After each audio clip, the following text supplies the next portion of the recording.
ಕೋಲಾರ ಬರ್ತಾ ಇದ್ದಾರೆ. ಕೋಲಾರಲ್ಲಿ ಮಧ್ಯಾಹ್ನ ಬರ್ತಾ ಇದ್ದಾರೆ. 12:15 ಗಂಟೆಗೆ ಅವರು ಲ್ಯಾಂಡ್ ಆಗ್ತಾ ಇದ್ದಾರೆ. ಸೀದಾ ಬಂದು ಸೀದಾ ಮಂಡ್ಯಕ್ಕೆ ಹೋಗ್ತಾರೆ. ಮಂಡ್ಯಕ್ಕೆ ಹೋಗಿ ಅಲ್ಲಿಂದ ಕೋಲಾರ ಬರ್ತಾರೆ. ಕೋಲಾರದಿಂದ ಬೆಂಗಳೂರಲ್ಲಿ ಪ್ರಚಾರ ಅಲ್ಲಲ್ಲ ಇದಕ್ಕೆ ಹೋಗ್ತಾರೆ. ಬೆಂಗಳೂರಿಗೆ ಪ್ರಚಾರ ಇಲ್ಲ. ಆಮೇಲೆ ಇನ್ನೊಂದು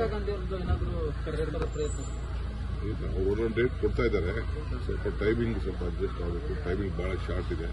ಅವರು ಬೇರೆ ಸ್ಟೇಟ್ಗಳಲ್ಲೆಲ್ಲ ಬಹಳ ಒತ್ತಡ ಇದೆ. ನಾವು ಒಂದಿನ ಬರಬೇಕು ಅಂತ ರಿಕ್ವೆಸ್ಟ್ ಮಾಡಿದ್ವಿ. ಚರ್ಚೆಗೆ ಸವಾಲ್ ಹಾಕಿದ್ರಿ. ಅವ್ರು ಯಾಕೆ ಸರ್ ಬರ್ತಾ ಇಲ್ಲ, ನಿಮ್ ಸವಾಲ್ ಸ್ವೀಕರಿಸ್ತಾ ಇಲ್ಲ ಯಾಕೆ ಕುಮಾರಸ್ವಾಮಿ ಅವರು? ಆಯ್ತು ಬಿಡಿ. ನನಗೆ ಪರ್ಸನಲಿ ನಾನು ಅವ್ರಿಗೆ ಬಹಳ ಗೌರವ ಕೊಡ್ತೀನಿ. ಈಗೂ ಕೊಡ್ತೀನಿ, ಮುಂದೆನೂ ಕೊಡ್ತೀನಿ. ಬಟ್ ಪದೇ ಪದೇ ಪದೇ ವೈಯಕ್ತಿಕವಾಗಿ ಬಂಡೆ, ಕಲ್ಲು ಹೊಡೆದ್ಬಿಟ್ಟ,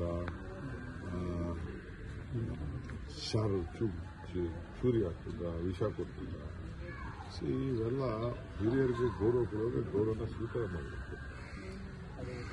ಸ್ವೀಕಾರ ಮಾಡಿ ಪಾಲಿಟಿಕ್ಸ್ ಅಲ್ಲಿ ಯಾವುದೂ ಶಾಶ್ವತ ಬೇಕಾದ್ರೆ ನೀವು ಬರ್ಕೊಳ್ಳಿ. After this parliament election where is party will stand.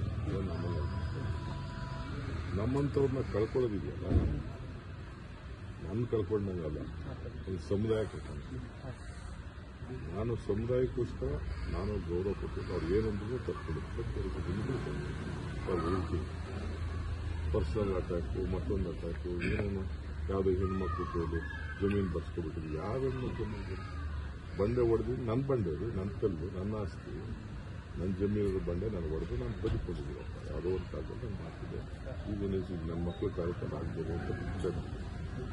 ಅವೆಲ್ಲ ಆಯ್ತು. ಅವ್ರ ಕೈ ಸವಾಲು ಸ್ವೀಕಾರ ಮಾಡೋಕ್ಕೆ ಬಿಟ್ಬಿಡೋಣ. ಅಸೆಂಬ್ಲಿ ಬಂದ್ಮೇಲೆ ನೆಕ್ಸ್ಟ್ ಎಲೆಕ್ಷನ್ ಆದ್ಮೇಲೆ ಮಾತಾಡೋಣ. ಎನ್ಜಿಒ ಕೊಡೋಕ್ಕೋಸ್ಕರ ಅಪಾರ್ಟ್ಮೆಂಟ್ಗಳಿಗೆ ಬೆದರಿಕೆ ಹಾಕಿದ್ರಿ.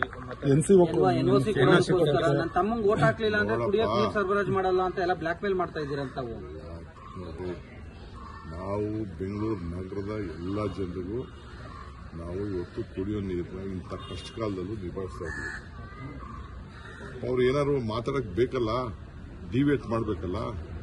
ಅವ್ರ ಮಾತುಗಳನ್ನ, ಮುತ್ತು ರತ್ನಗಳನ್ನ ಡಿವೇಟ್ ಮಾಡಕ್ಕೆ ಈಗ ನೋಡಿ ಬಿಜೆಪಿಯವರು ಎಲ್ಲ ಟಿವಿ ಚಾನೆಲ್ಗಳಿಗೆಲ್ಲ ಹೋಗ್ತಾರೆ. ಏನೇನೋ ಮಾತಾಡ್ತಾ ಇದ್ದಾರೆ, ಏನೇನೋ ಆಂಗಲಲ್ಲಿ ಮಾತಾಡ್ತಾ ಇದ್ದಾರೆ, ರಿಕ್ವೆಸ್ಟ್ ಮಾಡ್ಬೇಕಾದ್ರೆ ಇಲ್ಲಿ ಬಿಡಿ ಅಂತ. ನಾನು ಯಾರ್ರೀ ನಡೆದವನು ಹಿಡಿತಾನೆ. ಮಾತಾಡು ಅಂತ ಹೇಳಿದ್ರು ನಾನು ಮಾತಾಡು ಅಂತ ಹೇಳಿದವ್ರು ಯಾರು? ಒಂದ್ಸತಿ ಮಾತಾಡಿದ್ಮೇಲೆ ಹೋಯ್ತು ಕೇಸು. ತಿರ್ಗಿ ಅವೆಲ್ಲ ಮಾಡಕ್ಕಾಗಲ್ಲ. ಬಿಡಿ, ಲೆಟ್ ಮೀ ಕ್ಲೋಸ್ ಇಟ್. ನನಗೆ ಮಿಕ್ಕಿದ್ದು ಬಟ್ ಏನಿದೆಯಲ್ಲ, ಜನಕ್ಕಾಗಿರೋದು, ಮಾನಸಿಕವಾಗಿರೋದಿಲ್ಲ, ಅದನ್ನು ಯಾರು ತೆಗೆದಾಕಕ್ಕಾಗಲ್ಲ. ಮಾಡ್ತಾ ಇದ್ದಾರೆ ಅಂತ ಸರ್ ಬೆಂಗಳೂರು ತಮ್ಮನ್ನ ಈ ತರ ಹೇಳಿಕೆಗಳಿಂದ. ನಾನು ಬೆಂಗಳೂರು ಗ್ರಾಮಾಂತರಕ್ಕೂ ಇದಕ್ಕೂ ಸಂಬಂಧ ಇಲ್ಲ. ಇದು ರಾಜ್ಯದ ವಿಚಾರ, ಇದು ಹೆಣ್ಮಕ್ಳ ವಿಚಾರ, ಹೆಣ್ಮಕ್ಳ ಸ್ವಾಭಿಮಾನದ ವಿಚಾರ. ಬಿಡಿ. ಈಗ ಫಸ್ಟ್ ಬಿಜೆಪಿ ನಮಗೆ ಮೇನ್ ಇರೋದು. ನಮಗೆ ಬಿಜೆಪಿ ತನ್ನ ಅಸ್ತಿತ್ವವನ್ನು ಪ್ರತಿದಿನ ಕಳ್ಕೊಳ್ತಾ ಇದೆ. ನಾನು ಕುಮಾರಸ್ವಾಮಿ ಹೇಳಿಕೆ ಕೊಟ್ಟು ಬೇರೆಯವರು ಯಾಕೆ ಉತ್ತರ ಕೊಡ್ತಾ ಇಲ್ಲ? ಬಿಜೆಪಿ ಯಾಕೆ ಯಡಿಯೂರಪ್ಪ ಕೊಡ್ತಾ ಇಲ್ಲ? ಯಾಕೆ ಅಶೋಕ್ ಕೊಡ್ತಾ ಇಲ್ಲ? ಯಾಕೆ ಬೇರೆಯವರೆಲ್ಲ ಕೊಡ್ತಾ ಇಲ್ಲ? ಎಲ್ಲದಕ್ಕೂ ಮಾತಾಡ್ತಾರಲ್ಲ ಅಧ್ಯಕ್ಷ. ಅವ್ರು ಏನ್ ಮಾತಾಡಿದ್ರು, ಒಬ್ರಿಗೊಬ್ರು ಏನ್ ಮಾತಾಡಿದ್ರು ಎಲ್ಲ ಮುಗಿದೋಯ್ತಾ? They should answer first. ಸವಾಲ್ ಹಾಕಿದ್ದಾರೆ. ಡಿ.ಕೆ. ಶಿವಕುಮಾರ್ ಯಾವ ದೊಡ್ಡ ಒಕ್ಕಲಿಗ ನಾಯಕ, 6ನೇ ಸ್ಥಾನಕ್ಕೆ ಹೋಗಿದೆ ಜಾತಿ ಗಣತಿಯಲ್ಲಿ, ಅದರ ಬಗ್ಗೆ ಧ್ವನಿನೇ ಎತ್ತಿಲ್ಲ.